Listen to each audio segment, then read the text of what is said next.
Bonjour à tous. Vous êtes toujours plus nombreux à suivre Banmi sur YouTube, Spotify, Apple Podcasts, mais aussi sur les réseaux sociaux, Instagram, Facebook, TikTok. Et on est aujourd'hui, attention, plus de 45 000 abonnés sur toutes plateformes confondues. Waouh, c'est énorme. On vous remercie de continuer à partager les épisodes autour de vous, de faire vivre Banmi par vos écoutes, vos messages bien sûr qu'on reçoit et qui nous donnent toujours plus de force pour continuer. La nouveauté de la saison 3, c'est que vous pouvez continuer à soutenir Banmi en adhérant à l'association. Pourquoi devenir adhérent ? 1. Participer et soutenir le projet Banmi. 2. Rencontrer, échanger et prolonger l'expérience Banmi Community avec un accès au salon Discord. 3. Profiter davantage et de mon plan avec les partenaires Banmi. Vous avez 2 façons de devenir adhérent ou adhérente. C'est être membre adhérente, contributrice, contributeur à 28 € par an pour participer activement et recevoir des avantages Banmi, ou être membre adhérent gratuit pour soutenir et échanger avec nous tout simplement. Le lien pour devenir adhérent est dans la description et je vous laisse sans plus attendre avec l'épisode 42 de Banmi. Banmi, c'est le podcast qui explore le mélange des cultures occidentales et asiatiques. Banmi Podcast se déguste sur le pouce, entre amis ou en famille, à toute heure de la journée, pour partager un bon moment et échanger sur des parcours de vie inspirants liés à l'Asie. Banmi est un podcast créé et réalisé par Linda Nguyen et je vous retrouve un dimanche sur 2 pour un nouvel épisode. Pose-toi avec moi et écoute ce que je t'ai préparé. Bonjour à tous et bienvenue dans ce nouvel épisode de la saison 3 de Banmi. Pour ce nouvel épisode, on est toujours accompagné de Sébastien Kong et Julie et Cédric à la photo. Aujourd'hui, on est à Logne et j'ai le plaisir de recevoir un entrepreneur, pionnier et fédérateur depuis presque 20 ans de communautés asiatiques ou curieux de l'Asie, comme avec le groupe Facebook ADF, Asiatique de France, qui compte plus de 25 000 membres, et d'une jeune entrepreneuse qui a ouvert son café autour des cultures K-pop. C'est Tony Tran et Savannah Truong. Comment allez-vous ? Bonjour, ça va ? Ça va et toi ? Ça va très bien, je suis très contente de vous recevoir ici à Logne, devant le lac. C'est un peu atypique, mais vous connaissez vrai. Bien. C'est un peu le retour à la source, Ouais, comme on dit. c'est ça. C'est la base. Toi, tu connais bien, toi ? Bah oui, tout le monde vient marcher ici, autour, Ouais. Surtout pour le Royal Torsi, j'imagine. Voilà. C'est la première ville asiatique de France, vous le saviez ? Ah ouais, c'est vrai ? Ouais. Trop marrant. Et les gens le nomment la ville dragon, il me semble. Ah, je pensais que c'était Bussy-Saint-Georges, moi. Et c'est Logne. Ah non. Parce que Bussy, c'est une nouvelle ville. Ah. Voilà. Bussy, c'est la ville qui donne envie aux jeunes, tu vois. Ouais. Les jeunes veulent aller à Bussy et les vieux, ils veulent retourner à Logne, tu vois. C'est pour ça que t'habites à Logne, c'est ça ? C'est pour ça que j'habite à Logne. Alors, Tony, toi, tu es sur la scène des soirées asiatiques depuis bientôt 20 ans. Ouais. Et à chaque soirée, événement, c'est toujours un succès avec des gens qui en redemandent. Comment t'es venue l'idée de lancer ces soirées ? Alors, c'est toujours un succès. Moi, je te dirais que non. Il y a eu de belles années, et puis il y a eu des années plus difficiles, et il y a eu des années très très très difficiles, tu vois, notamment avec le Covid. J'imagine. Et par contre, là, on a de la chance. Ouais. Ça va bien. C'est pas que de la chance, j'imagine. C'est une recette de plein de choses différentes. Ouais, voilà, C'est du travail, surtout. C'est du travail. On connaît le job. Au bout de 20 ans, on connaît le job. Mais comment t'as commencé du coup ? Comment tu t'es dit, ouais, vas-y, Comment je me suis lancé ? Ouais. J'ai commencé l'événementiel parce que mes parents m'interdisaient de sortir, tu vois. Ça, c'était vraiment le truc, c'est que j'avais un père vraiment... Enfin, j'ai un père qui est très, très, très strict, qui m'a éduqué d'une façon vraiment stricte, comme beaucoup d'Asiatiques, je pense. Et moi, tu vois, c'était vraiment plus l'époque où je venais de découvrir Internet. Donc on regardait qu'est-ce qui se passait, les États-Unis et tout. Je disais, oh là là, tu sais, c'était lourd, tu vois. C'était vraiment très très lourd. Et je me suis dit, putain, mais c'est ça que je veux faire, tu vois. Ouais, parce qu'en fait, là-bas, il y a tu sais, la communauté asiatique, elle est vraiment très soudée. Ouais. Et donc, du coup, quand j'ai été à mon premier voyage aux États-Unis, c'est là où j'ai découvert les soirées asiates, tu vois. Vraiment, c'était un truc de fou. C'était où aux États-Unis ? Et moi, je suis parti la première fois à Miami, mais très rapidement, j'ai vécu 1 an en Floride, à Orlando. Et puis le samedi soir, c'était comme... c'était Fast and Furious, mais vraiment. Tu sais, à cette époque-là, le film Fast and Furious venait de sortir. Et t'étais dans le film. Il y avait le jeu Need for Speed Underground qui venait de sortir. Et donc, tu sais, j'étais là avec 17, 18 ans. Et c'était la folie. Je voyais tous les Asiates se regrouper. Ils étaient C'est une à fond, expérience tu vois. de fou, ouais. Et donc, j'ai fait merde. Tu vois, il se passe quelque chose. Alors que moi, j'habitais à ce moment-là à Roissy-en-Brie, dans le 77. Tu sais, le mec, il y a un seul Asiatique, c'était moi. Et je dis, mais ma vie, elle est pourrie, tu vois. C'était slow and calme. Mais j'étais là, tu sais, mais surtout, j'étais en mode... C'était pas Fast and Furious. Il y a personne pour partager. Quand j'ai été là-bas, c'est là où je me suis vraiment aperçu que le fait de me retrouver avec quelques semblables, tu vois, des cousins, des cousines, comme on le dit, et c'est là où je me suis dit, putain, en fait, je me sens bien, on partage des trucs, on se comprend, et après, tu vois. C'est venu comme ça. C'est venu comme ça, c'est petit à petit. L'inspiration venue des États-Unis. Ouais. En fait, c'est aux États-Unis que j'ai découvert ça. Et surtout, tu sais, le fait qu'ils sont vraiment très soudés, ils partagent beaucoup de choses ensemble. Et puis c'était tellement cool que quand je suis rentré ici, je me suis dit non, il est hors de question que je reste à Roissy-en-Brie tout seul, tu vois. Je vais faire quelque chose. Ok. Voilà. Et donc du coup, ta première soirée, c'était réunir des potes. La force qu'on a eue, la chance qu'on a eue, c'est que à mon époque, Internet venait de... C'était un peu nouveau, tu vois. Tout ce qui était réseau, tout ce qui était Internet. Et donc, il y a eu des premiers endroits sur Internet où on s'est rassemblés. C'était, je sais pas si tu te souviens, hein, le chat Caramel. Ah oui.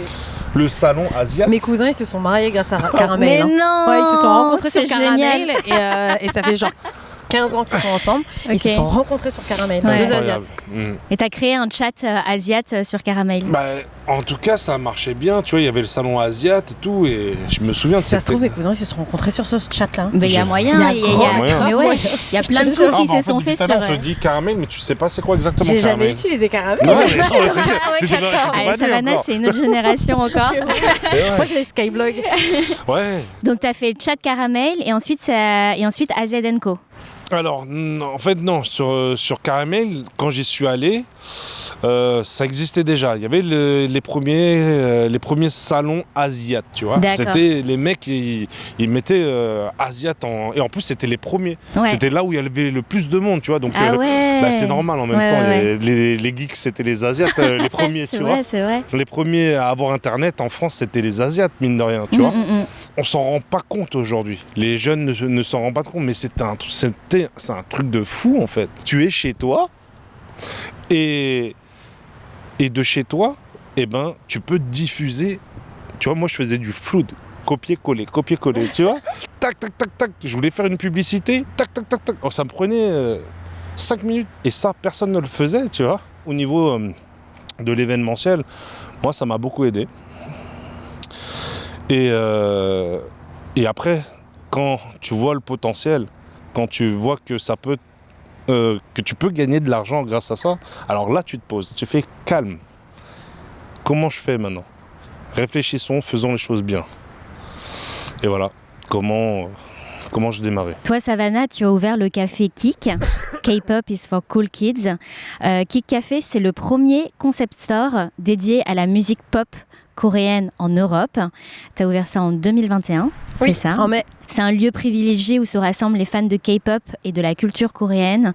Tu as des produits coréens inédits, nourriture, boissons, goodies, des événements festifs. C'est aussi un espace de coworking, de découverte, d'exposition. Comment t'es venue cette idée d'ouvrir ce café ? En fait, je trouve que mon idée, elle est venue très similairement à celle de Tony. Moi, je suis fan de K-pop depuis que j'ai 14 ans. Donc, j'ai découvert la K-pop en 2008 via Skyblog, où, je sais mentir, vous pouvez diffuser des choses, des posts. podcast. Et j'avais un ami qui avait posté un clip vidéo d'une chanson de K-pop de Big Bang, qui est un des groupes les plus connus de K-pop, je pense que tout le monde connaît. Et en fait, petit à petit, j'ai commencé à être fan. Et ça m'a suivi jusqu'à que j'ai eu l'idée d'ouvrir Kik Café. Enfin, pendant longtemps, en fait, j'ai trouvé et essayé de travailler autre part. Et enfin, comme je disais, je travaillais dans la mode. Mais la K-pop, c'est toujours resté là. C'est toujours resté une grande passion. Jusqu'au moment où je me suis dit, mais en fait, faut que j'ouvre le lieu dont je rêvais quand j'avais 14-15 ans, que j'aurais espéré avoir, parce qu'en fait, en 2008, il y avait 400 fans en France, je dirais, et on avait nulle part où se retrouver, se rassembler. On allait au Parc de Sceaux ou au Jardin du Luxembourg, et on se posait, et on était 20. Et mon idée, c'était vraiment de créer un lieu où, en fait, les gens pouvaient rester et partager et se rencontrer autour de leur passion. Donc, c'est vraiment comme ça que j'ai eu l'idée. C'est vraiment par passion et par idée de créer une communauté qui était très forte, en fait similaire à Tony. En fait, ouais, ce qui est très commun, c'est cette notion de communauté et de pouvoir être dans un groupe où vous vous sentez bien, où vous parlez des mêmes choses, où vous ressemblez, et derrière le convertir en quelque chose qui non seulement qui vous plaît, mais en plus où vous pouvez faire de l'argent. Donc, oui, bien sûr. Le truc que vous avez aussi un peu en commun, c'est que vous avez commencé jeune, en fait. Pour moi, aujourd'hui, je vois Savannah un peu comme la relève, tu vois. Donc c'est bien que nos chemins se soient croisés. Elle peut se mettre à parler, mais pendant des heures, tu vois. Et ça, c'était une force que j'avais aussi à l'époque, tu vois. Aujourd'hui, je suis fatigué. Aujourd'hui, je suis fatigué, tu sais. Mais quand je la vois, en plus, c'est une fille. Donc c'est étonnant de retrouver quelqu'un. Je te dis, putain, c'est moi. Mais en fille et en plus jeune, tu vois.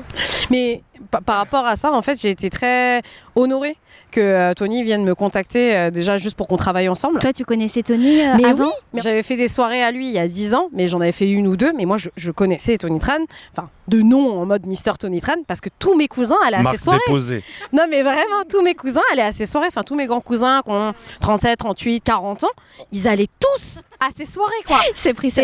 Mais c'est une légende. Et même quand j'ai dit à mes associés, oui, Tony Tran nous a contactés pour qu'on travaille avec lui, elles m'ont dit, mais c'est incroyable, parce qu'en fait, la plupart, mes copines, mes associés, c'est de la Haussienne, et pareil, elles ont des grandes sœurs, elles ont des grands frères, qui sont tous allés à ces soirées. Donc c'est un peu comme travailler avec une légende, c'est incroyable. Donc quand il m'a contacté en me disant, ouais, moi j'aimerais beaucoup qu'on travaille ensemble sur un projet de journée, de soirée K-pop, moi j'y connais pas grand chose à la K-pop, mais je pense qu'on peut faire un truc ensemble. Je lui ai dit, mais franchement, merci, je suis super honorée que tu me contactes. Donc du coup, vous vous êtes lancé, toi Tony dans les soirées, toi Savannah dans le café, alors que vous n'aviez pas forcément d'expérience avant. Comment vous avez eu cette confiance en fait d'y aller, de foncer, et est-ce que vous avez été soutenu par vos parents ? Parce qu'à l'époque, vous aviez soit 18 ans, toi Savannah, c'était juste après les études. Moi, j'ai pas été forcément soutenu par mes parents. Tu vois, donc déjà là, parce que qu'est-ce que tu vas foutre dans un milieu de drogués, là où les gens vont se défoncer la gueule. D'un côté, ils ont pas forcément tort, tu vois. C'est pas le lieu le plus, tu vois, recommandable, surtout pour des parents asiatiques. Et surtout il y a 20 ans. Tu vois, surtout il y a 20 ans. Aujourd'hui, je suis très contente de voir le visage de cette nuit. Tu vois, parce que les gens sont vraiment là pour faire la fête. Et à l'époque, ils faisaient la fête, mais différemment. À la fin, il fallait qu'ils se la mettent dans la tête, tu vois. C'est d'autres mentalités. Tu dis que tes parents t'ont pas forcément soutenu. Aujourd'hui, ils voient tout ce que toutes les graines que tu as germées. Et ce que tu fais, ça continue quand même de... Ah non, après, ouais, c'est vrai que j'ai pas continué sur... ouais, donc, en fait, au début, bien sûr, m'encourageaient pas. Mais la première fois où j'ai déposé une liasse de 5 000, 6 000 euros, tu vois, sur la table, tout fièrement, tu vois. J'arrive comme ça, je fais... Et j'arrive... En plus, j'habite encore chez mes parents à ce moment-là. Et je dépose, je vois ma mère, elle se lève et je fais, tiens maman, je suis fatigué, tu peux compter pour moi s'il te plaît ? Tu me diras ça demain matin ? Et après, ma mère, c'était une sorte de rituel, tu vois. C'était une sorte de rituel. Je déposais ça sur la table et elle était là, elle comptait. Et après, c'est petit à petit, c'est devenu une fierté, jusqu'au jour où, tout simplement, un jour, ma mère, elle m'a dit, et même mon père, hein, ouais, je peux venir à une de tes soirées, tu vois. Mais non. et effectivement, ils sont venus. Et aujourd'hui, tu vois, mon père, quand les dernières fois où il est venu en soirée, il arrive comme ça, il fait « Je suis le papa de Tony », tu vois, de Anthony même, parce que je m'appelle Anthony. Je suis son papa et tout. Ah ouais, et tu vois, il est là, il est tout fier, il est là derrière le bar, tu sais, il fait rien, il est là, il surveille, tu vois. Il adore faire ça. Mon père, il fait pareil à Kid Café. Tu vois, on a les mêmes. On a les mêmes. C'est fou. C'est comme ça. Et toi, du coup, Savannah, comment ça s'est passé quand tu t'es lancée? Moi, j'ai eu beaucoup de chance. Contrairement à Tony, mes parents, ils ont été énormément dans le soutien parce que mes parents m'ont toujours dit je deviens chef d'entreprise. En fait, pour la petite histoire, quand j'avais 10-12 ans, j'avais vu le film Le Diable s'habille en Prada et je leur avais dit j'adore ce job là, moi aussi j'aimerais trop être assistante dans un magazine de mode. Et ma mère et mon père m'avaient clairement regardé en me disant mais pourquoi tu serais assistante alors que tu peux devenir chef? Et donc depuis que je suis jeune, ils m'ont toujours poussée à devenir chef d'entreprise, à devenir leader, à avoir des responsabilités. Et aussi parce que je pense que je suis une fille d'une famille asiatique, donc forcément les femmes ont souvent beaucoup de responsabilités dans ce genre de famille-là. Et mon père, quand je lui ai dit en fait finalement je vais pas prendre un job juste après mes études, alors que j'avais fait un master en marketing du luxe et que j'aurais très bien pu travailler dans une maison de luxe en France. Et il m'a dit tout de suite, trop bien, si tu montes ta boîte, je suis trop content pour toi, je te soutiens énormément, c'est une super idée, fais-le. Et ma mère, elle a eu quelques réticences, mais dès que je lui ai dit, mais en fait, c'est vraiment ce que je veux faire, elle m'a dit, vas-y, lance-toi. Et mes parents, du début jusqu'à la fin, même aujourd'hui, ils sont énormément dans le soutien, ils m'aident à chaque tournant de la boîte. Mon père, c'est mon fan numéro 1. Dès que je fais quelque chose, il poste sur Facebook et il s'assure que tous les gens de la famille au Vietnam savent ce que je fais. Donc voilà, il vient tout le temps à Kid Café, super fièrement, il demande un café au comptoir et il est là, vous savez, c'est le café de ma fille, voilà. Donc non, mon père est trop content. C'est une chance parce que ça te permet d'aller plus vite et ça te permet de te donner l'énergie pour être boosté au quotidien en Exactement. sachant que ta famille, tes parents, les personnes les plus proches de toi puissent te soutenir comme ça. Exactement, ouais. Je pense que le soutien c'est super important et je sais que j'ai eu beaucoup de chance justement d'avoir mes parents à mes côtés pour lancer ce projet. Est-ce que vous avez eu des moments de doute et comment vous les avez surpassés?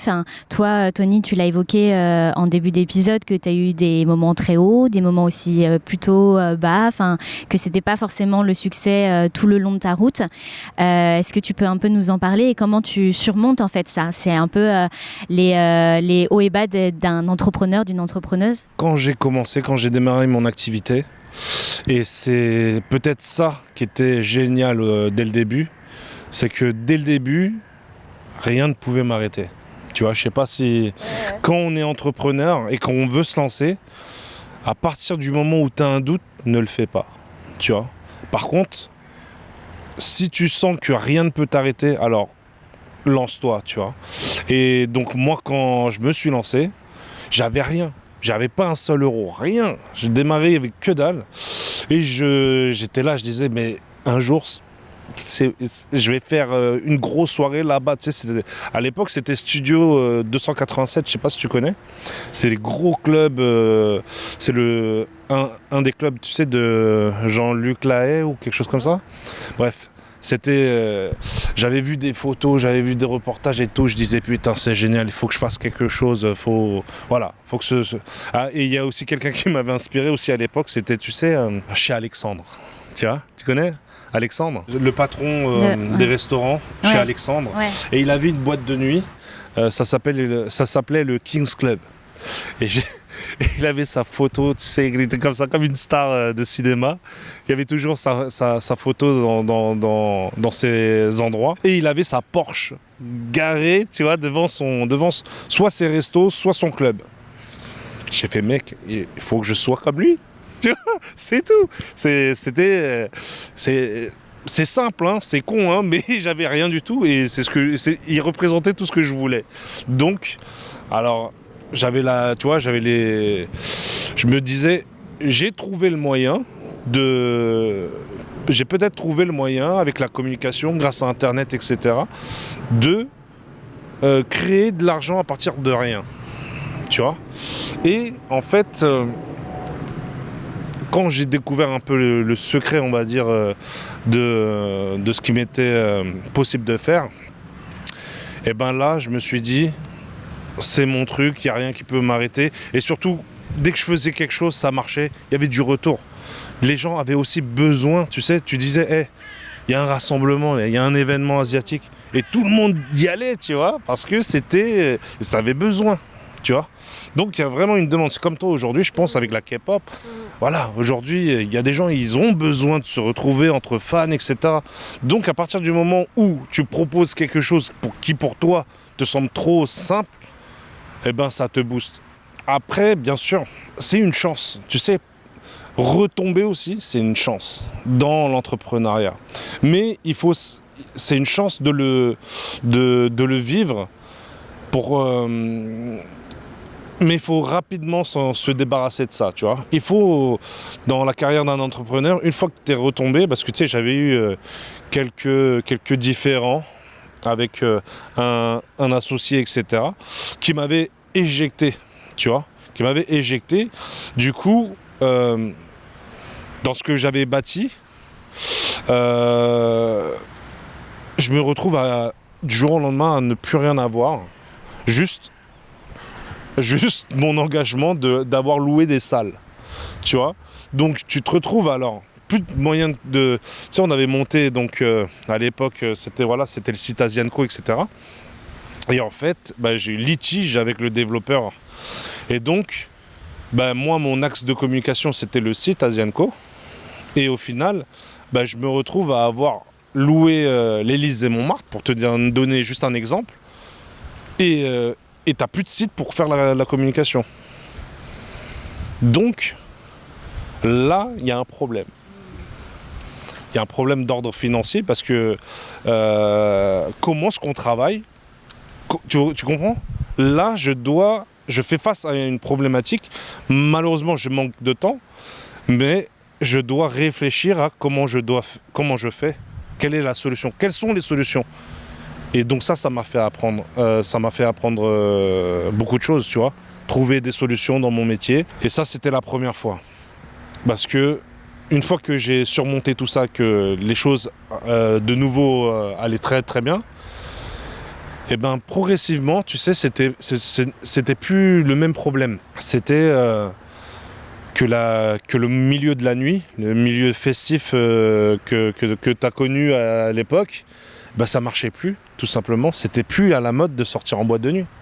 Ce qui est bizarre, c'est que tu vois, tout le monde le sait qu'à un moment, peut-être pas les plus jeunes, mais ceux de mon âge, on a vu que toute l'activité événementielle descendait, tu vois. Les boîtes de nuit, les gens n'arrivaient plus à payer, donc ça fermait. Et puis, il y a eu en plus les attentats de Paris. Alors ça a remis une couche, tu vois, les gens ne sortaient plus. Et après, tu as eu le Covid, qui, alors là, c'est le coup de grâce. Alors, tu vois, moi, j'ai pas eu de revenus pendant presque... C'est 1 an et demi, 1 an et demi, sans revenus. Je peux te dire qu'une fois qu'on réouvre les portes, alors là, je suis saucé, tu vois. On donne tout. Et donc, tous ces problèmes-là, en fait, tu vois, parce que les gens rêvent d'être patron, rêvent d'être entrepreneur, tu vois. On le veut, tu vois. Ah ouais, c'est cool, j'aimerais être patron, j'aimerais. Mais être entrepreneur, en fait, c'est déjà... Il faut avoir comment dire ? Déjà, si tu aimes pas, tu es prêt à lâcher, tu lâches tout, tu laisses tomber, tu vois. Et après, Zamana elle est encore très jeune, tu vois, dans sa carrière. Et je lui souhaite une très très très longue et heureuse carrière. Mais un produit, on l'apprend. On le crée, il naît, ça monte, ça grandit. Et après, tôt ou tard, il faut être prêt à ce qu'il meure. Et il faut rebondir, tu vois. Voilà. Toi, Savannah, comment est-ce que tu surmontes tes doutes? Je pense que comparé à la carrière de Tony, c'est peut-être pour ça aussi que, il avait beaucoup de choses à raconter. Il a 20 ans d'expérience de plus que moi, donc forcément, il a vu plus de hauts et de bas que moi. Moi, j'ai ouvert il y a 1 an et demi, donc tu te doutes bien que c'était pas du tout la même chose. Je pense que moi, le seul problème que j'ai eu, pareil, c'était le Covid, mais c'était juste que ça a retardé mon ouverture. Au début, je voulais ouvrir en mai 2020 parce que j'avais eu l'idée en juin 2019 et en fait, le Covid, donc je n'ai pas ouvert. Mais pour l'instant, comparé à ce que je pense ce que Tony a vécu, je n'ai jamais eu vraiment de gros moments de doute ou de difficultés parce que ça vient juste d'ouvrir. Mais Tony a totalement raison quand il disait beaucoup de gens veulent devenir entrepreneurs aujourd'hui, beaucoup de gens veulent se lancer, mais je pense qu'ils ne voient pas du tout l'envers du décor.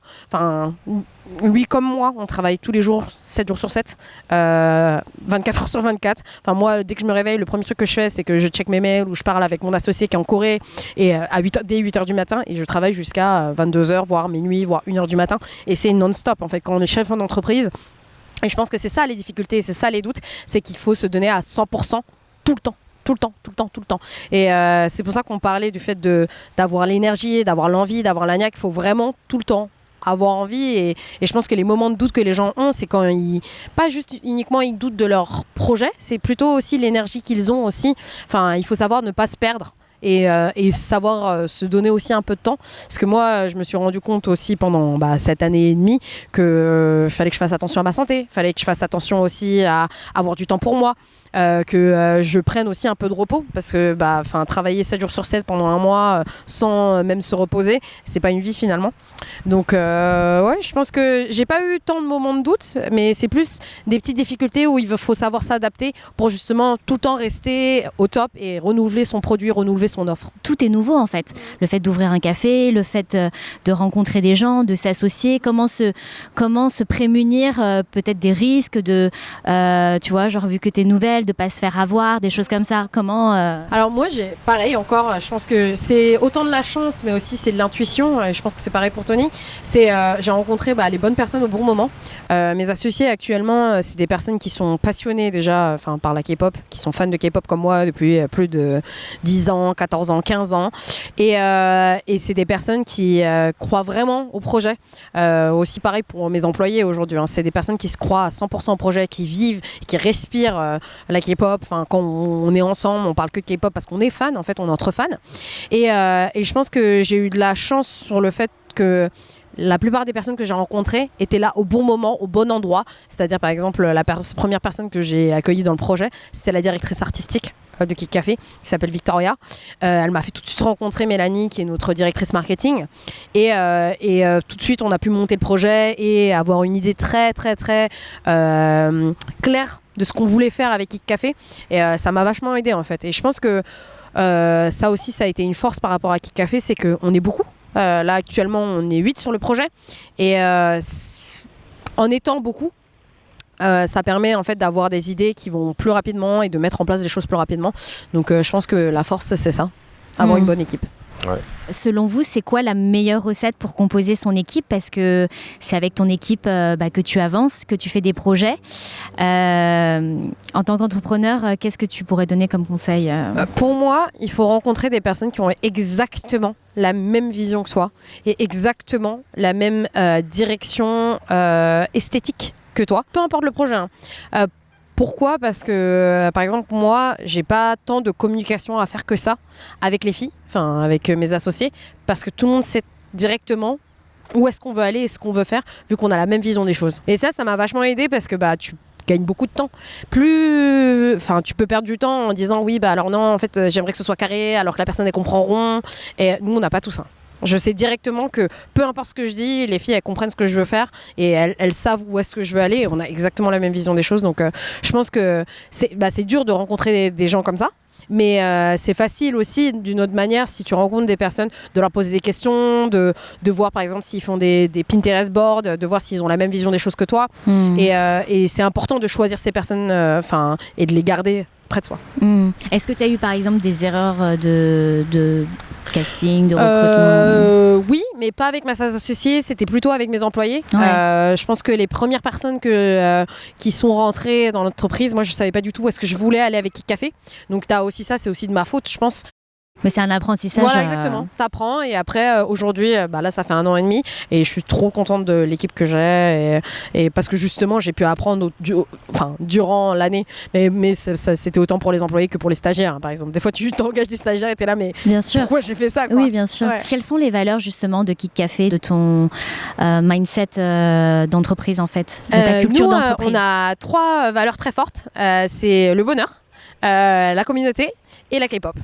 C'est vraiment 3 valeurs qu'on met un peu partout, autant sur notre merch que sur notre site internet, parce que c'est ce qu'on veut donner. Bonheur, Ouais, grave, moi je suis trop heureuse comme personne, tu vois. Ouais, mais ça fait plaisir. Mais après, je suis contente et je suis heureuse comme personne, j'ai pas de problème dans ma vie, donc j'ai envie que les gens, quand ils viennent à Kik Café... Tu sais, quand je suis déprimé, tu m'appelles. J'appelle ça et tu sais, ça me remonte le moral. Tu sais, voilà, ça fait du bien. Mais après, tu vois, l'idée, c'est que les gens, quand ils viennent à Kik Café, ce sont un peu comme Disneyland, quoi. Tu viens et t'es sûr de rencontrer d'autres personnes, t'es sûr de trouver du réconfort et d'être heureux quand tu viens dans mon café. Tu vas écouter de la K-pop et que tu vas être en communauté avec d'autres gens qui sont fans de K-pop comme toi, quoi. Et moi, c'est vraiment les valeurs que je veux transmettre et c'est vraiment la chose que je veux transmettre. J'ai envie que les gens soient heureux, en fait.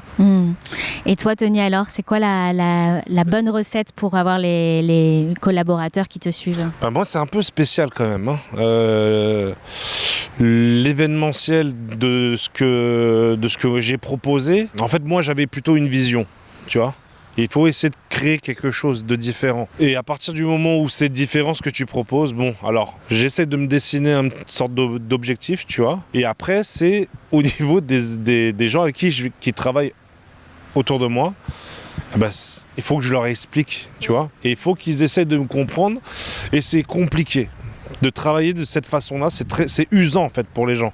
Tu sais, parce que travaille avec un graphiste, tu lui dis, voilà, moi j'aimerais que ce soit comme ça, et il va te faire des propositions, et finalement, tu vas regarder, tu ne seras pas satisfait. Le mec te fait 1 essai, 2 essais, 3 essais, il laisse tomber, tu vois. Et donc c'est vraiment très très très compliqué. Aujourd'hui, même en travaillant avec des gens très expérimentés, c'est pas sûr que le résultat me plaise. Tu vois, parce qu'en plus, étant plus âgé, je deviens, chiant, tu vois, exigeant. Et donc, le tonton exigeant. En revanche, ce qui est très très bien, c'est que, tu vois, aujourd'hui, j'ai décidé de travailler différemment, tu vois. Je me suis entouré de gens qui sont vraiment beaucoup plus professionnels autour de moi. J'ai que des prestats, tu sais, je travaille pas, j'ai pas d'équipe, j'ai pas beaucoup de salariés, j'ai des extras, Mais tu vois, par exemple, par rapport aux vidéos, là, je bosse avec une agence de pub, tu vois, qui ont beaucoup d'expérience, ils sont jeunes, ils sont plein d'idées, etc. Et donc, ouais, j'avais jamais investi autant non plus de budget. Mais bon, au bout d'un moment, il est temps, si tu veux faire évoluer ta société, ton entreprise, il faut mettre les moyens. Voilà. Alors, Banh Mi, c'est le média qui parle d'Asie et de culture asiatique. En quoi, Tony et Savannah, vous êtes rattachés et liés à l'Asie? Moi, c'est très simple. Je fais des soirées asiatiques. Mon agence événementielle s'appelle Asian Entertainment, tu vois. Donc oui, aujourd'hui, mon activité par rapport à l'événementiel, c'est tout ce qui va... je fais des soirées, mais aujourd'hui sur mon Instagram, par exemple, tu vois, je promouvois aussi le talent. Le talent, les performeurs, les artistes, tout ce qui est d'origine asiate, moi, c'est une fierté que de le mettre en avant. Au contraire, c'est ce qui me différencie. Donc, quand tu viens à mes soirées, ce que tu vas en prendre plein les yeux et tu vas voilà. Et ça peut être un client qui est français ou qui est africain et ils viennent. On est juste passionné par tout ce qui est la musique et le spectacle, voilà. Et tu m'avais dit quelque chose qui était très sympa quand on était au téléphone une fois. Tu m'as dit, mais moi je suis pas vietnamien, moi je suis asiatique. Ouais, c'est vrai. Et c'est intéressant de voir que Tony, il se considère vraiment asiatique dans sa globalité et pas juste vietnamien. Ouais, c'est vrai que ça, je le dis pas souvent, mais pour le coup, quand je te l'ai sorti, celle-là, elle était pas mal. Hein. Faut que je la note. Hein. Je te jure, citation de Tony Tran. Ah ouais. Ou tu la mets sur ton site internet. Ah non, mais c'est vrai, parce Trop que drôle. tu vois, je traîne autant avec les Cambodgiens qu'avec des Chinois, qu'avec de tout, au final, et on n'est pas là à se différencier, tu vois, Ouais, bien sûr. un peu. Et toi, Savannah, c'est quoi ton lien avec l'Asie? Moi, bon, les personnes qui nous entendent ne peuvent pas le savoir, mais je suis moitié laotienne, moitié vietnamienne. Je suis très, très, très, très attachée à mes racines. Enfin, moi, par exemple, je vis encore avec ma grand-mère. Je suis très proche de ma famille laotienne. Je suis au Vietnam tous les 2 ans. Enfin, mes parents, ils ont toujours voulu qu'on ait nos racines et qu'on soit fort et fiers de nos racines. Ma mère, elle faisait partie de l'association des femmes Lao. De France, enfin c'est à Logne, donc peut-être que tu connais. Et genre elle a présenté le bal des femmes Lao, elle a été dans l'association pendant 20-30 ans, elle est toujours dedans. Et là récemment, mes copines, mes copines associées de Kick Café, donc toutes les deux elles sont Lao aussi. Et il y en a une des deux qui veut organiser le Nouvel An Lao à Roubaix, par exemple. Pour justement donner une nouvelle impulsion à la génération. Et au-delà de ça, il y a aussi tout ce côté où moi je suis fan de K-pop.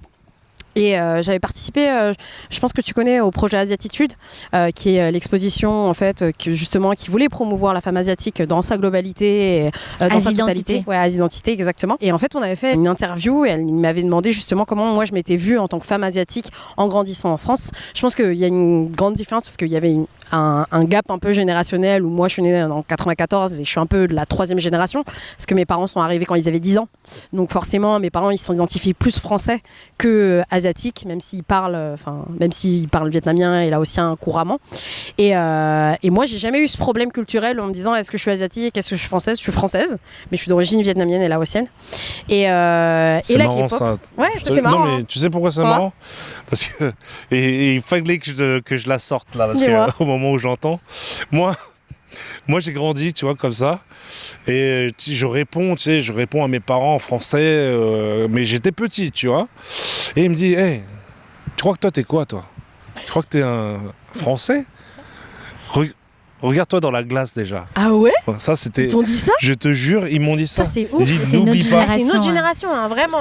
Et c'est ça qui est marrant en discutant avec toi. Mes parents, tu leur demandes, Ouais. tu sais, ils te disent, par exemple, s'ils rencontrent des étrangers, ils vont dire d'où tu viens. Mes parents, ils vont dire je suis français. Ils vont même pas se dire je suis laotien ou Moi, je suis vietnamien. la même génération que Tony. Ouais. Voilà. Ouais, mais parce que mes parents sont arrivés à 10 ans ici.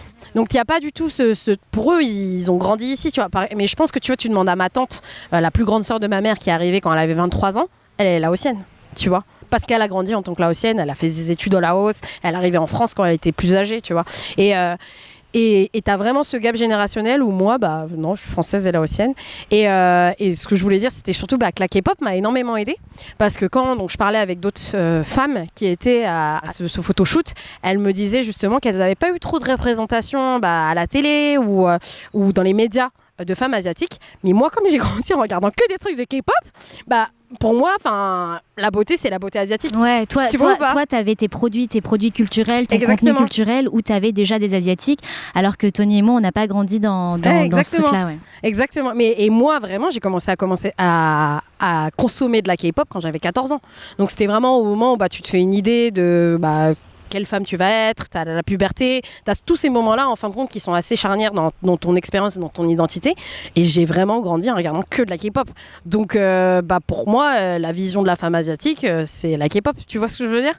Donc ouais, il y a cette part d'Asie en moi qui est très forte parce que justement, je me suis imprégnée de toute cette culture autant par mes parents que par la consommation culturelle que j'ai faite. Donc le fait d'être une femme asiatique qui se lance dans l'entrepreneuriat dans une société française, ça n'a jamais été un point d'interrogation? Ah non, pas du tout. Pas une seule fois. Et toi, Tony? Moi, de ce que j'écoute, tu vois, moi, en fait, depuis tout à l'heure, je suis en train de prendre du plaisir parce que je me dis, mais putain, la chance quand même, tu vois.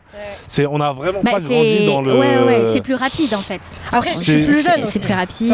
Ouais, mais vous grandissez quand même avec plus de cartes en main et ça fait plaisir. Ah mais bien sûr. En fait, c'est comme ça pour toutes les générations. Ah en fait. Non, mais c'est génial. Nos parents disent ça de nous. Mais toi, tu vas dire ça de tes enfants, etc.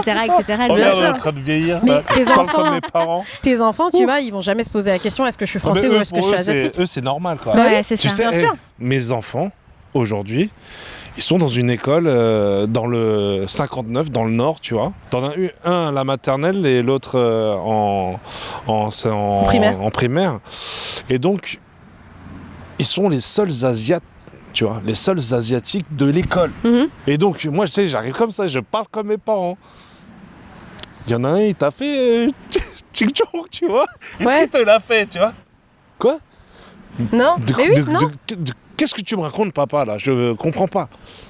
Là, je commence à bégayer. Je dis, ah ouais? Et les gens, ils aiment bien. Ils te trouvent différente, non? Ils font... Oui, ils me trouvent différente, papa. Je suis chinoise, tu vois? Et elles me disent que j'ai trop de la chance. Tu vois? Ouais, Elle me c'est dit, vrai, j'ai hein. trop de la chance. Elle dit, ah, t'es chinoise? Ouais. T'as trop de la chance, tu vois? Et je fais, putain, c'était... genre, Mais moi, c'était pas la même chose, tu vois? j'ai exactement la même expérience avec mes nièces. Donc mes nièces, elles sont nées en 2008 et en 2011. Et donc moi, quand j'étais au collège, et c'est la raison pour laquelle j'ai créé Kick Café, ça veut dire K-pop is for cool kids. Donc la K-pop, elle est pour les gens cool. C'est parce que plein de gens se foutaient de ma gueule parce que j'écoutais de la K-pop. Et la plupart des gens qui viennent dans mon café me racontent justement ces expériences-là. Mon stagiaire hier, qui a 19 ans, me disait ouais, c'est trop bien que tu aies ouvert le café parce que justement, moi, quand j'étais au lycée, personne ne voulait me parler parce que j'étais fan de K-pop, tu vois. Et c'est pour ça que j'ai créé ça. Et ma nièce, qui a 13 ans, me dit qu'au collège, c'est la fille la plus cool parce que justement, elle connaît la K-pop, elle est fan de K-pop depuis que moi, je lui ai fait écouter quand elle est née. Et que comme elle connaît tous les sons et les derniers sons qui sont sortis, c'est la plus cool du collège, tu vois. Non mais c'est incroyable. Quand elle m'a raconté ça, je lui ai dit mais c'est pas possible, enfin c'est ouf. C'est ouf parce que c'est un peu les blessures d'une génération qui fait la popularité de celle qui suit, quoi. Ouais, c'est incroyable, vraiment. Et d'ailleurs, en parlant de ça, est-ce que vous souhaitez entreprendre et créer des événements avec l'Asie? Parce que apparemment maintenant l'Asie c'est cool. Ouais, je te jure. Ouais, c'est ça. C'est aujourd'hui, depuis qu'on a repris l'activité après le Covid, en fait, et c'est ça qui est exceptionnel. Je vois au niveau de la clientèle, là aujourd'hui, les soirées asiatiques ne sont plus une soirée communautaire. C'est vraiment, pour moi, ça devient un format qui est même généraliste à l'heure d'aujourd'hui. C'est-à-dire que tu as les soirées hip-hop, tu as les soirées K-pop, et puis moi, c'est la soirée asiane au final. C'est ce que je fais depuis tout le temps, c'est-à-dire que je fais une soirée avec de la musique généraliste, mais finalement, je suis un des seuls orgas à faire du généraliste et de la musique asiatique en même temps, tu vois. Et donc, quand tu as des clients, oui, peut-être qui ont plus de 25 ans, on va dire. Alors effectivement, eux, quand ils écoutent un petit peu de K-pop dans la soirée, c'est un peu, tu vois, c'est un peu nouveau pour eux. Mais pour quelqu'un qui a 18 ans, c'est la musique, normal, c'est juste de la pop. Tu vois, aujourd'hui, tu t'allumes Energy, voilà, t'as Blackpink aux heures normales. La dernière fois, je regarde Disney Channel avec les enfants. C'est Jessie, tu sais, zoom in, zoom out, là, la musique là. Bien sûr. Et ce qui est marrant, c'est qu'en plus de ça, je le filme et je le montre à un collègue organisateur de soirée. Et il me dit, mais ce son-là, c'est pas de la K-pop. Mais si. Je fais, mais si, elle chante en coréen, mais arrête, c'est de l'anglais. Je fais, mais non, tu vois. Et donc, en fait, c'est aussi un peu... C'est ce qu'ils ont voulu faire quand même. Hein. Ouais, Ils ont fait quelque chose d'un peu hybride musicalement. En fait, Tony est venu me contacter pour justement qu'on fasse des événements K-pop ensemble. Avoir quelqu'un qui a autant d'expérience par rapport au milieu de la nuit, ça rassure énormément. On fait donc tout un événement en journée autour justement de cette culture K-pop. Et le soir, c'est une soirée K-pop où les gens peuvent danser. Et aussi par rapport à aux événements Asie, nous, Café, il y a 1 mois et demi, on a organisé avec le Guide Ultime, qui est un foodie en fait sur TikTok et Instagram, l'événement Ultime Fast Food, qui avait justement plein de restaurants asiatiques. On avait un village coréen dedans que nous avions organisé et plein de villages de petits créateurs. Et nous, on compte de toute façon continuer à faire beaucoup d'événements autour de l'Asie et autour surtout de la culture coréenne et de la K-pop, parce que moi, je suis fan de ça. Dans les années à venir, dans les mois à venir même. Pourquoi vous pensez que c'est important de faire des collaborations pour faire rayonner l'Asie ensemble ? Avant, c'était, je sais pas Tony si tu peux en témoigner, mais c'était plus des organisations un peu indépendantes, des collectifs indépendants qui faisaient des choses un peu de leur côté. Aujourd'hui, toi, tu es à l'initiative de ça, de collaborer, d'être avec Savada. Qu'est-ce qui a changé en fait ? Ce qui a changé, c'est déjà mon point de vue à moi. Mon regard à moi, j'ai grandi.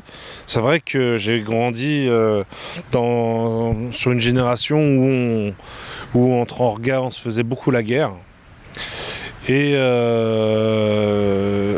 avec le temps, avec l'expérience, la sagesse, aujourd'hui, je me suis dit qu'il fallait mieux combiner, tu vois, parce que en fait, le fait que je m'associe, que je collabore avec Savannah, je vais gagner beaucoup de temps, parce que je connais pas du tout son produit.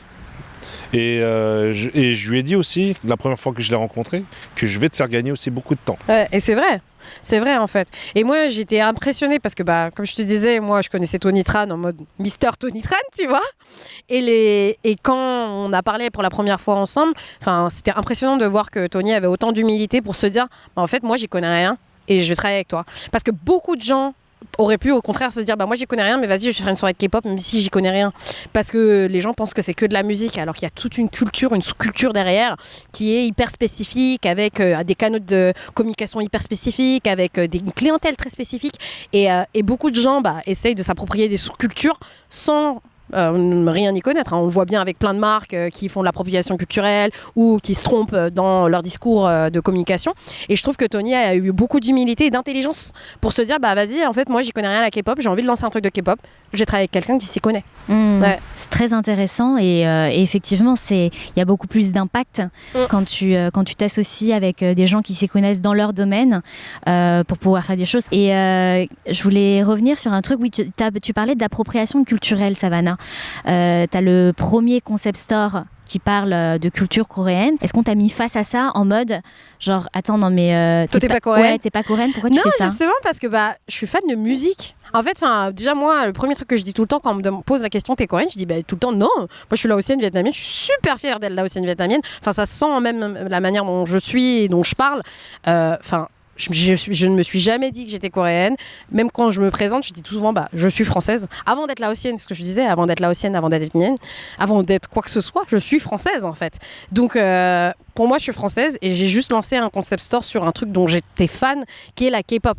J'adore la culture coréenne aussi parce que j'adore la nourriture, mais comme je pense la plupart d'entre nous qui sont ici, on adore la nourriture coréenne. On adore aussi la K-pop, c'est un style de musique, mais j'aurais très bien pu lancer ça sur le PSG ou Johnny Hallyday. Tu vois, et les gens qui vont lancer un café autour du PSG, on va pas leur dire toi t'essayes d'être français ou parisien, tu vois, non, on va juste leur dire t'es fan de foot. Moi c'est pareil, je suis juste fan de musique. Ouais, mais c'est très fort et t'as toute la légitimité de le faire parce que effectivement t'es passionné de ton concept et donc du coup voilà, mais c'est vrai qu'il y a toujours ce truc là de est-ce que c'est de l'appropriation, est-ce que c'est pas de l'appropriation, tu vois, des choses comme ça. Et moi ça me gêne aussi parce que par exemple sur Banmi j'ai reçu des personnes qui ne sont pas forcément asiatiques mais qui ont toute leur légitimité de parler de l'Asie parce qu'en fait ils sont passionnés de cuisine ou autre chose. Exactement. Et donc voilà, donc c'est ça qui prime. Mais exactement. Et je pense qu'en fait, l'idée, c'est est-ce que tu le fais dans le respect ou pas? Voilà, tu c'est vois ça. Par exemple, quand je pensais à l'appropriation culturelle et à la manière dont on peut utiliser une expression qui peut être mauvaise, je reprends souvent l'exemple de Sephora qui, quand ils avaient lancé leur ligne de K-Beauty, ils avaient utilisé le mot kawaii, ce qui est un mot japonais qui veut dire mignon, donc ça n'a rien à voir, mais vraiment rien à voir. C'était pas du tout un mot coréen et ça n'a rien à voir, l'esprit kawaii n'a rien à voir avec l'esprit, la culture cute en Corée. Et ça, c'est mal fait. Enfin, je me rappelle, il y a pas longtemps, il y a eu le scandale avec les pubs Picard. Oui, C'était je pensais exactement à les ça. pubs Picard, c'était hyper mal fait. Moi, pour le coup, je fais tout ça dans le respect et au contraire, j'ai énormément d'aide. Pour rappel, les pubs Picard, c'était un truc genre et si vous mangiez manga avec un banh mi dessus. Enfin, tu vois, genre banh mi c'est vietnamien, manga c'est japonais. Enfin, tu sais, genre c'était tout un amalgame de vas-y, on va mettre des trucs asiatiques et on va leur dire c'est quoi l'Asie. Et là, on était tous choqués. Enfin, j'avais fait une story, une hyper longue story sur ce truc-là et parce que c'était, enfin, tu sais, t'es en même temps c'est drôle et en même temps c'est triste. Tu vois, genre ils ont pas les codes, mais venez essayer d'apprendre. Enfin, mettez quelqu'un qui sait communiquer dessus. Exactement. Et moi, pareil, ce que tu disais. Ils prennent trop de stagiaires. Ce que tu disais sur le fait que t'invites des fois des experts qui sont pas asiatiques, mais qui sont passionnés. Moi, c'est la même chose. En même temps que mes études de business, j'ai fait des études de coréen. Donc, j'avais des cours d'histoire de la Corée, des médias de la Corée, des deux Corées. J'ai des copines qui sont expertes en Corée du Nord, tu vois. Donc, autant en Corée du Nord qu'en Corée du Sud. Je suis allée plein de fois en Corée. J'ai vécu là-bas. Je parle coréen. Tu vois, c'est pas comme si j'étais une personne. Le coréen qui veut la tester, bonne chance déjà. C'est pas comme si je sortais nulle part. Et aussi, d'un autre côté, j'ai énormément de soutien des institutions coréennes, à savoir le Centre culturel coréen, la Korean Content Agency, je travaille avec la Korean Trade Agency. Enfin, la Corée, le ministre de la Culture de la Corée du Sud est venu dans mon café. Wow, tu vois, l'année dernière, en fait, on a fait l'ouverture d'un festival de K-pop dans mon café avec le ministre de la Culture de la Corée du Sud. J'ai tapé ma meilleure discute avec lui en lui demandant c'était quoi son groupe préféré, quel plat il aimait, qu'il fallait qu'il goûte le magret de canard, tu vois. Et si les plus grandes institutions coréennes m'ont validé, je pense que y a pas de doute, tu vois. Une fois que tu as compris les codes, ouais, c'est ça. L'étiquette de la culture, de la sous-culture que tu représentes et que tu en parles bien et que, comme tu le dis, dans le respect, et tout roule, quoi. Ouais, exactement. Et puis, comme je dis tout le temps, moi, je suis fan de musique, tu vois. Je suis fan de K-pop. Enfin, je suis pas là à dire, ouais, moi, je suis coréenne. Je fête pas, par exemple, dans le café, on fête pas l'indépendance de la Corée du Sud, tu vois. Ça n'a aucun sens de le faire. C'est pas, ça fait pas du tout partie de mes codes. Mais par exemple, on a fait l'année dernière la fête des récoltes de la Corée, donc leur Thanksgiving s'appelle Chuseok, mais on l'a fait qu'avec des Coréens. On avait invité des marques coréennes à venir. On avait fait des ateliers de cours de coréen avec des Coréens, enfin, où moi, en fait, si même ces gens-là sont venus dans mon café pour faire ces activités-là, ça veut quand même dire que, ils le valident, tu vois.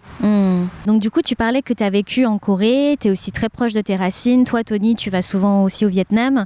Qu'est-ce qui vous inspire dans les pays asiatiques aujourd'hui qui vous ferait peut-être avancer encore plus loin dans vos projets? Bonne question. Moi déjà, si je retourne très souvent au Vietnam, c'est pour me faire masser. Déjà. Ça, c'est la première chose. Tu vois. On est là, on rentre, c'est pour se détendre. Je fais exactement la même chose, mais oui. Mais moi, j'y vais pour manger. Pour manger, manger et se faire masser parce que ça coûte tellement pas cher. Non, mais on y va pour se relaxer. C'est les vacances, tu vois. Ouais. La première chose que je tape quand je rentre au Vietnam, c'est mon bol de feu dans la rue. Et je vais au massage, me faire masser les pieds.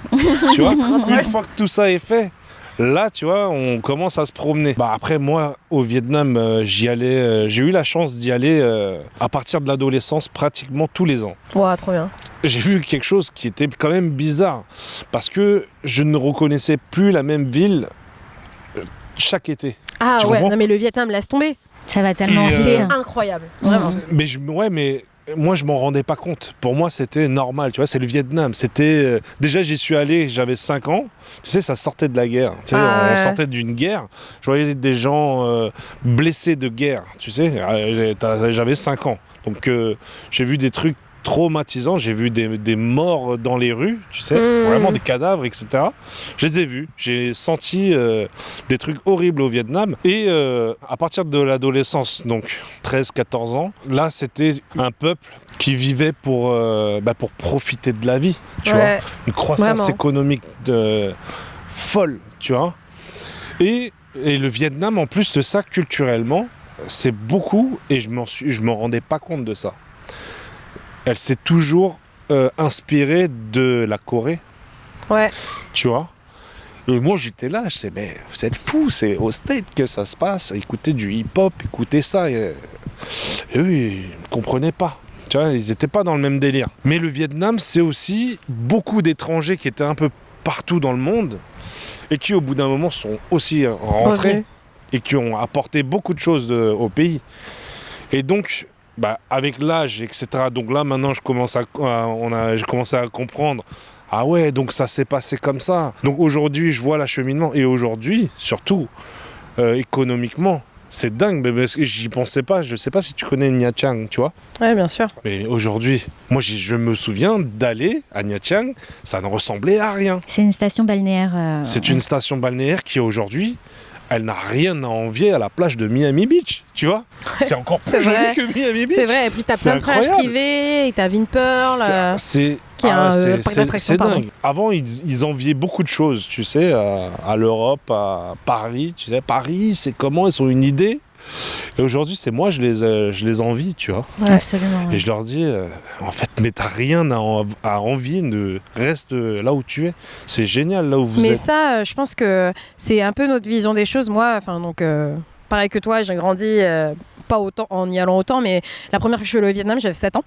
Donc j'étais hyper jeune, je me rappelle on est allé 2 semaines et je me disais mais qu'est-ce que je fous là. Enfin j'étais toute petite, il n'y avait pas d'électricité dans les toilettes, il n'y avait pas de douche, on se lavait tu sais encore avec les bros et tout. Oui. Enfin je pense qu'on l'a tous fait. On l'a tous au Vietnam.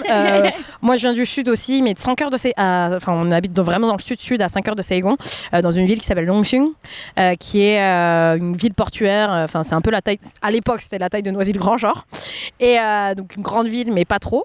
Et aujourd'hui, ils ont des plazas, ils ont plein de cafés, ils ont toutes les marques de cosmétiques coréennes que tu veux, voilà. Et je me rappelle que quand j'y suis allée, donc il y a 20 ans, quand j'avais 7 ans, mais ça n'avait rien à voir, il n'y avait rien. On était dans un petit village, il n'y avait rien. Et aujourd'hui, quand tu vois comment ça s'est développé le Vietnam, c'est impressionnant. Et à chaque fois que j'y retourne, je suis en mode, mais c'est incroyable. Surtout à Saigon, comment ils construisent des ribambelles de buildings et des ribambelles de nouveaux magasins, de nouvelles allées. C'est incroyable. Le pouvoir d'achat est incroyable. Ouais, c'est vraiment une société de consommation de fou. C'est impressionnant. Et ce que disait Tony sur le fait qu'ils avaient des choses à envier, c'était il y a, je pense, 15 ans, tu vois. Moi, je suis très proche de ma cousine vietnamienne qui a 2 ans de plus que moi. On est comme ça, on se parle quasiment tous les jours alors qu'elle vit au Vietnam. Et ce qui est drôle, c'est que quand on s'est rencontrés quand j'avais 7 ans, on ne pouvait pas communiquer parce que ni elle ni moi ne parlaient anglais. Et petit à petit, quand j'ai eu 14-15 ans et elle aussi, en fait, on est devenus très proches parce qu'on parlait anglais. Et je me rappelle, il y a, je sais pas 6 ans, je lui ai demandé, mais t'aurais pas voulu que ta mère vienne en France avec mon père ? Parce qu'en gros, donc, pour l'histoire, ils sont 10 enfants. Il n'y a que 2 enfants qui sont venus en France, qui ont échappé et qui sont allés sur un bateau, qui ont été des boat people, donc mon père et mon oncle. Mais donc, ils n'ont pas du tout la même vie. Enfin, ils n'ont pas du tout eu la même vie, pas du tout la même chose. Mon père, il est arrivé en France en 78, il est retourné au Vietnam pour la première fois en 97. Et donc, ça n'a rien à voir. Et quand je lui ai posé la question, elle m'a dit « Bah non. Moi, j'adore être au Vietnam, je suis trop contente d'être là, genre c'est trop bien, tu vois. » Et il n'y a pas eu une fois où elle s'est dit si seulement ma mère était venue en France, quoi. Et ça, c'était vraiment une vision que moi j'avais, tu sais, en me disant c'est un peu genre hyper ethnocentré, en mode genre hyper les pauvres petits Vietnamiens, ils ont pas tout ce que j'ai actuellement. Et quand elle m'a dit ça, je me suis dit mais t'as raison en fait. Enfin, c'est tellement plus stylé là-bas, tu vois. Genre, la bouffe, à l'heure actuelle. Mais la bouffe ça coûte pas cher, tu fais ce que tu veux, il y a plein de jobs. Enfin, ils ont pas du tout de chômage quasiment là-bas. C'est trop bien, vraiment c'est trop bien. Ils ont accès à tout. Le pays va hyper vite. Ils ont tout en delivery. Je pense que. Qui aurait cru ça? Non, mais c'est ça. Tu vois, il y a 15 ans, tu t'aurais pas dit ça, tu vois. Ouais. Mais c'est génial que vous en parliez parce que vous l'avez vécu, vous l'avez observé, vous l'avez témoigné sur place. Et c'est vrai que parfois dans la fantasmagorie, tu vois, genre de la France occidentale, bien sûr. Et on a toujours l'impression que c'est le Vietnam d'avant, alors que pas du tout. Ouais. Alors que pas du tout. Et ce que disait Tony sur le fait que quand il est allé là-bas, il disait mais regardez ce qu'ils font aux States.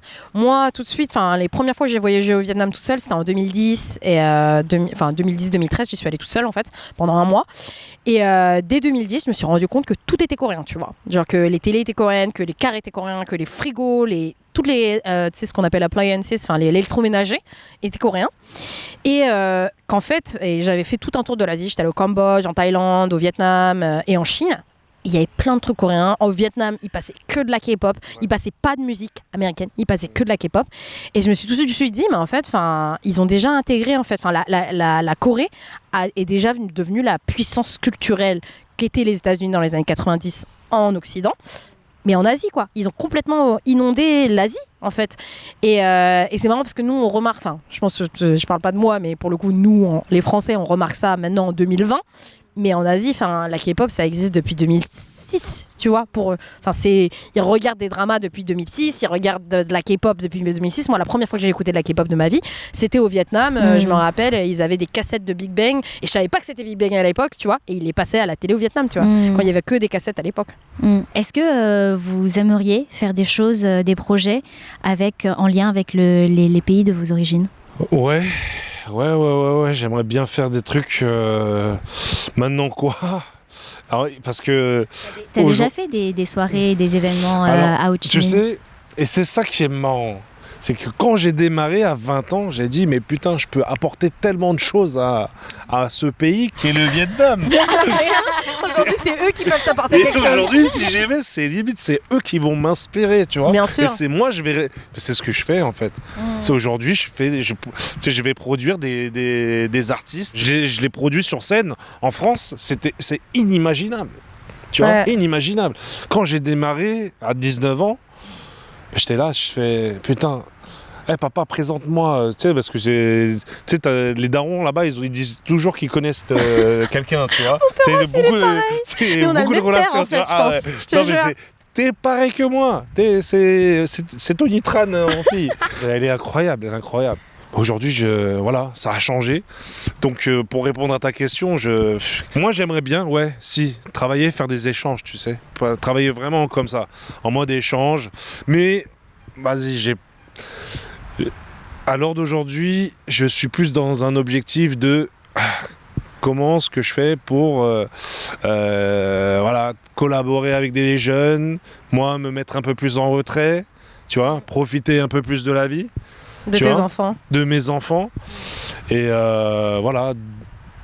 Par contre, j'aimerais bien retourner un peu en Asie et travailler à distance, tu vois. Ça, c'est mon rêve. C'est de travailler de mon bureau devant la plage, à me faire masser les pieds et avec mon bol de feu. Avec le bol de feu. C'est ça. Et toi, Savannah, tu veux faire des choses avec le... Ouais, en fait, comme je te disais, ma mère, elle était dans l'association des femmes Lao de France qui est à Logne, donc juste ici. Et moi, j'aimerais bien réintégrer, pas réintégrer, mais encore redonner un coup de jeune, en fin de compte, à cette association. Comme je te disais, une de mes associées organise le Nouvellement laotien à Roubaix. Et donc, c'est la première fois que des jeunes le font. Enfin, elle aussi est très impliquée dans la communauté Lao, où en fait, ses parents gèrent la pagode de Roubaix, par exemple. Et elle m'avait demandé est-ce qu'on voulait pas tous organiser ensemble finalement le Pi Mai Lao, donc le Nouvel An Lao, où on pourrait danser et faire les danses traditionnelles Lao ensemble. Donc je veux encore continuer à donner et à communiquer mon héritage laotien, qui est très fort et dont je suis très fière. Et j'aimerais vraiment faire ça. Est-ce que vous mangez des banh mi ? Franchement, quelle question, bien sûr. J'en ai trop mangé, moi. Ouais. Et moi, pour la petite histoire, déjà, donc, j'adore manger des banh mi, mais mon copain, il est polonais. Et genre, c'est son plat préféré vietnamien. Et je lui ai dit, mais il y a tellement de plats vietnamiens à manger. Genre, moi, mon plat préféré, c'est Kenchur, tu vois. Ouais. Genre, c'est hyper spécifique. Putain, c'est un de mes plats, c'est mon plat moi, préféré. Kenchur, c'est vraiment un peu le Kenchur du Sud, là, bien sucré, avec de l'ananas et tout, incroyable. Et lui, son plat préféré, c'est banh mi, tu vois. Et je suis en mode, genre, mais c'est le truc que t'achètes, tu sais, mais pas le banh mi d'ici, hein. Le banh mi du Vietnam. Le banh mi du Vietnam avec le pâté, avec l'œuf, avec tout ce qu'il y a dedans. C'est un vrai, tu vois. Mais pas le banh mi que t'achètes là à Hua Nam, genre vraiment le banh mi du Vietnam. Et ça m'impressionne que ce soit son plat préféré. Toi, t'en manges, Tony ? Ah, j'en mange un peu trop. Je peux en manger même au petit déjeuner sans... J'adore, moi aussi. Tu vois? Bah ouais, c'est à toute heure de la journée. Hein. Mais ouais, N'importe. C'est vraiment. ça. Et c'est ça qui est marrant. Depuis que j'habite à Logne, ben, j'en mange moins. Là, tu vois, j'ai la Parce que c'est flemme. trop, je c'est sais accessible. pas. C'est comme la Tour Eiffel. T'habites à Paris, tu vas jamais la voir, tu vois. Ouais. Je voulais même ouvrir Un banh mi. une sandwicherie, tu vois. Putain, le nombre de personnes qui m'ont dit ça, qui m'ont dit j'aimerais ouvrir un banh mi, genre un restaurant de banh mi où genre tu les vends. Il y a plein de gens qui veulent faire ça. Qu'est-ce qui t'a dissuadé d'ouvrir un banh mi? On n'a pas le temps. Tu sais, là, je me suis mis. J'ai ouvert des stands de sushi en hypermarché. Mais j'ai mal à la tête. Tu vois, travailler avec les employés, c'est pas facile en France. Hein. Donc, et la restauration, c'est un autre métier. Ouais. Tu vois. Donc, c'est ça qui m'a un peu dissuadé. Si je devais le faire, je le ferais moi-même, tu sais, en mode sur la plage au Vietnam. Et je vendrais même banh mi juste pour moi, pour mon délire. Mais en tout cas, non, là, il y a trop de travail sur autre chose. Un jour, vous verrez sur les plages du sud ou du papy. sud-est. Ah, tu faisais pas des soirées, toi, il y a longtemps, toi? Ouais, tu me dis quelque chose. Hein, ouais. Est-ce que vous avez un plat qui vous réconforte et que vous voulez partager avec les auditeurs, les auditrices? Bah moi, comme je disais, le kenchur. Kenchua? Vraiment, c'est mon plat. Mais ce qui est dur, c'est que c'est dur de trouver un bon kenchur ici. Enfin, moi, je mange jamais au restaurant. C'est soit mon père ou mon oncle qui le fait, Ouais. soit je le mange qu'au Vietnam. Littéralement, kenchua, c'est une soupe acide. Ah oui, pardon, oui, on Voilà, n'a pas c'est expliqué. C'est la soupe acide de tamarin. En gros, c'est une soupe de poisson avec des liserons d'eau, avec de l'ananas, de la tomate. Donc, c'est une soupe qui est très sucrée et acide. Et elle Et est c'est faite. la balance qui fait que Ouais, c'est exactement. incroyable. Et elle est faite principalement dans le sud du Vietnam. Et toi, Tony, est-ce que tu as un plat? Toi, tu connais le concombre amer? Ouais. Eh ben, tu sais, le concombre amer, quand t'es un enfant, c'est une Tu torture. détestes. C'est une torture, vraiment. Tu connais Savannah? C'est lequel? C'est quoi? C'est un concombre qui est amer. Ça, Ok, d'accord. c'est Ouais. bon, ouais, ça C'est ressemble celui à... avec le vinaigre? Non, c'est pas non, ça. Non, pas du tout. En fait, c'est... Souvent, tu le farcis avec du porc. Voilà, c'est ça. Ah oui, la farce, la courge. C'est Ah, ça. j'adore C'est avec ça. la soupe. Ouais, ouais. Trop bon. Ouais, mais à partir Ouais. de quel âge tu as commencé à l'aimer? Non, moi j'ai commencé à aimer tôt, hein, vraiment. Tôt Genre ma tante, tu sais, elle à Roissy-en-Brie, Ouais. elle faisait grossir ses concombres amers dans son jardin et tout, et on mangeait des soupes de ça, genre tôt, vraiment. Bah moi, c'était une punition. Mes parents me forçaient et tout. Ils me disaient, si, c'est bon et tout, tiens. Et après, on rajoute, tu sais, du nukmam. Ouais, dessus. Et donc c'est un peu, voilà, ça va rendre ça un peu moins amer. Et puis après l'amertume, tu vois, c'est comme Tu grandis, quoi. c'est comme ton premier Perrier, c'est comme ton C'est vrai, ouais. Premier café. Voilà, c'est des choses qui sont dégueulasses, mais après avec le temps, Ton palais s'habitue et t'en et redemande. après t'en demandes et tu deviens piqué, tu vois. Donc ça j'aime bien, mais moi je suis un fan de soupe. Ouais. Tiens, vraiment la soupe. J'en salive là, Bah, j'ai de dépensé ça. là. Tu me parlais du Bunbo, Eh ben, ouais, la dernière fois. Moi voilà, Ouais, c'est mon c'est bon le bumba, ouais. ma C'est- soupe c'est- préférée, c'est le bumba. Ouais. Ouais, c'est une soupe Vraiment. du centre du Vietnam, fait à base de porc. T'as du bœuf dedans. Et c'est. Trop méconnue d'ailleurs. Ouais. Ouais. Trop en France, peu de gens la connaissent, mais c'est normal. Tu sais, Après, la plupart des ingrédients sont difficiles à avoir. Par exemple, les pousses de banane, tu sais que tu mets dedans, là. Mm. Et les trucs en tournicotin, ouais. c'est difficile à trouver en France. Ouais, Donc ouais. forcément, tu peux Ouais. pas avoir tous les ingrédients Mais pour le à faire. Logne, t'as quand même des À gens. Logne. Bah, on est à Logne, Ouais, c'est vrai à aussi. Torcy. Ouais. À Niuy, tu peux le manger. Ouais. C'est vrai. Et est-ce que vous avez des dernières découvertes qui sont liées à l'Asie et que vous voudriez partager, qu'elles sont en termes de films, de séries, de livres, d'artistes Moi, j'ai pas trop eu le temps par rapport à tout ça, mais il faut dire que c'est aussi un peu grâce à eux. Mais Netflix, je regarde un truc d'horreur là. Comment ça s'appelle? All of Us Are Dead. Ouais, c'est ça. Sardette. Tu sais, je commence à regarder des trucs comme ça, tu vois. Et je pense qu'ils y sont aussi beaucoup, hein, Netflix, dans ce développement aussi. Carrément, Ou alors je ils suis complètement s'adaptent. d'accord. Soit ils s'adaptent, Mm. ou alors... en fait, c'est comme, tu sais, Club Dorothée à l'époque, quand ils te donnaient les mangas. À te donner, parce que peut-être ça coûtait moins cher, et surtout, il y a beaucoup de contenu. Et ben là, eux, c'est pareil. En fait, il y a tellement de contenu, et en plus, ça coûte beaucoup moins cher de racheter à des Coréens qu'à des mecs qui font ça dans leur pays, aux States, tu vois. Mm. Donc voilà, merci Netflix. Ouais, non mais enfin pour rebondir sur Netflix, moi je me suis inscrite sur Netflix la première fois parce que je voulais voir le film d'Angelina Jolie, First They Kill My Father, et c'était uniquement pour ça. Donc premier film sur le Cambodge, sur un bouquin qui a été écrit et tout, et je me suis inscrite vraiment pour ça.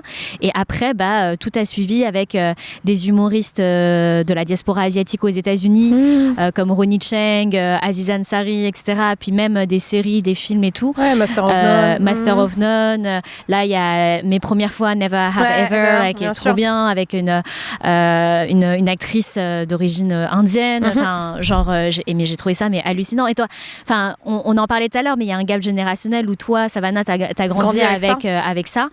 Tony et moi, on n'a pas grandi avec ça, et donc du coup, quand on a ça, on se dit putain, mais ça fait du bien en fait, tu vois. Donc ouais, merci à Netflix. J'espère que cette vidéo sera sponsorisée. Envoie l'oseille Netflix, s'il te plaît. Et toi, Savannah? Et moi, je vais parler de K-pop vu que je suis une fan de K-pop. Là, en ce moment, j'écoute beaucoup un groupe qui s'appelle Les Séraphines, qui ça veut dire I'm Fearless. C'est l'acronyme de I'm Fearless. Et c'est un groupe de K-pop avec 5 jeunes filles qui chantent des chansons très reggaeton. Donc c'est assez étonnant. Et elles plaisent autant au public coréen, japonais qu'au public américain. Et là, je pense qu'elles vont devenir très populaires en France. Voilà. Ok, super. On va écouter ça. J'aimerais finir par une question aussi. C'est quel conseil vous donneriez aux personnes qui veulent se lancer dans l'entrepreneuriat et surtout dans l'entrepreneuriat qui est en lien avec l'Asie? Peut-être qu'il y a une spécificité aussi. Je pense que je parle pour nous deux, mais il faut être passionné. Ça, c'est vraiment... Numéro 1. Ouais, numéro 1. La passion. Exactement. Si t'es pas passionné, ça marchera jamais. Tu peux pas ouvrir un truc en te disant ouais, vas-y, les trucs vegan, ça marche en ce moment, vas-y, je vais faire un truc vegan. Ne fais pas les choses pour l'argent d'abord. Exactement. Et enfin, je le vois autant dans le parcours de Tony que le mien. On a fait ça vraiment par passion et parce qu'on voulait faire quelque chose qui nous faisait kiffer d'abord. Tu vois, enfin, Tony, il a lancé ses soirées parce que on pouvait pas aller en soirée. Ouais, voilà. Déjà d'une. Et moi, j'ai créé Kick Café parce que je voulais créer le lieu que je rêvais d'avoir quand j'avais 15 ans. Tu vois, c'est vraiment... Enfin, aujourd'hui, je vends des produits et je me disais, putain, mais moi, si j'avais eu ça quand j'avais 15 ans, mais j'aurais dépensé tout mon argent de poche là-bas. J'aurais dépensé tout mon argent de poche à Kick Café et j'y serais allée tous les jours, tu vois. Et j'ai vraiment créé ça pour que ce soit mon lieu à moi et mon chez-moi, en fin de compte, que j'ai pas eu quand j'avais cet âge-là. Donc ouais, c'est vraiment la passion. Je pense que le conseil numéro 1, c'est aie ta passion, trouve ta passion et suis cette passion finalement. Et après, moi, le deuxième conseil, après la passion, ce sera quand tu entreprends, il faut que tu acceptes que tu vas avoir des problèmes. Ouais, grave. Tu vois, ton quotidien, c'est les problèmes. Voilà, ça c'est le taf. Donc à partir du moment où si tu es quelqu'un de stressé ou quoi que ce soit, en fait il faut relativiser, il faut lever le pied, il faut dire ok, il y a 10 problèmes aujourd'hui, allez, numéro 1, on s'y met, tu vois. Et c'est comme ça, mais tu vois, et ça j'ai mis du temps à le comprendre. Parce que pour moi c'était être patron, on est patron, on est là, on est bien, Et en fait, dès que j'ai eu les premiers problèmes, tu sais, je le vivais mal, je prenais les choses trop à cœur. Et en fait, non, il faut se dire non, c'est normal. Il y a des problèmes, alors règle-les et trouve des solutions. Puis t'es plus serein dans ta tête quand tu sais ça déjà à l'avance plutôt que de te stresser. Et aussi, tu sais, quand tu lances dans des affaires, parfois il faut investir. Donc si tu n'es pas prêt à perdre aussi, tu vas prendre des risques. Moi j'en prends, tu sais, je loue un établissement, etc. J'ai même pas ouvert la porte parce que je dois des 20-25 000 euros des fois, tu vois. Bien sûr. Je suis là, tu sais, des fois, la veille j'ai vendu à peine quelques préventes. Voilà, hein. On se regarde, moi et mon associé, on fait... Bon, c'est comme ça, hein. Les dés sont jetés, hein. Si on perd, on perd. Faut accepter. Et comme ça fait 20 ans et que j'en ai vu plein des soirées, après, au bout d'un moment, tu deviens solide, tu vois. À ce niveau-là, t'es plus stressé. Et je suis totalement d'accord avec lui. Par rapport à son deuxième conseil, rien ne sera jamais parfait en fait. Et il y a peu de gens, t'as beaucoup de gens qui sont perfectionnistes et qui vont se dire non, mais il faut que ce soit parfait, Mais en fait, à trop vouloir faire parfait, tu sors jamais rien, tu fais rien. Tu vois, donc faut accepter que ça sera pas parfait, faut accepter que tu vas avoir des galères. Et comme dit Tony, moi la chance que j'ai eue, et je te parlais de mon équipe et on est beaucoup, moi j'ai décidé d'investir. Tu vois, t'as plein de gens qui m'ont dit mais pourquoi tu t'es pas payé direct, parce que j'aurais très bien pu de choisir de pas payer un employé en plus et me payer directement et me rémunérer directement. Mais moi, je préfère engager des gens, investir dans ces gens, prendre des risques pour en fin de compte que mon entreprise elle aille plus loin, tu vois. C'est comme ça que tu vas plus loin, c'est en prenant des risques aussi. Bah voilà, on arrive à la fin du podcast. Est-ce que vous voulez finir par une musique? On a la tradition de finir par une musique choisie par les invités. C'est l'experte. Moi, je vais choisir une chanson qui s'appelle Sour Grapes de Les Séraphim dont je parlais juste là, parce que je l'ai écoutée ce matin et c'est une petite chanson pop assez sympa. Je pense que tu vas aimer certainement. T'as pas un peu de K-hip-hop là pour moi Mais non, c'est à toi de donner ton idée. Ah, mon idée? Ah non, moi, je suis pas trop expert.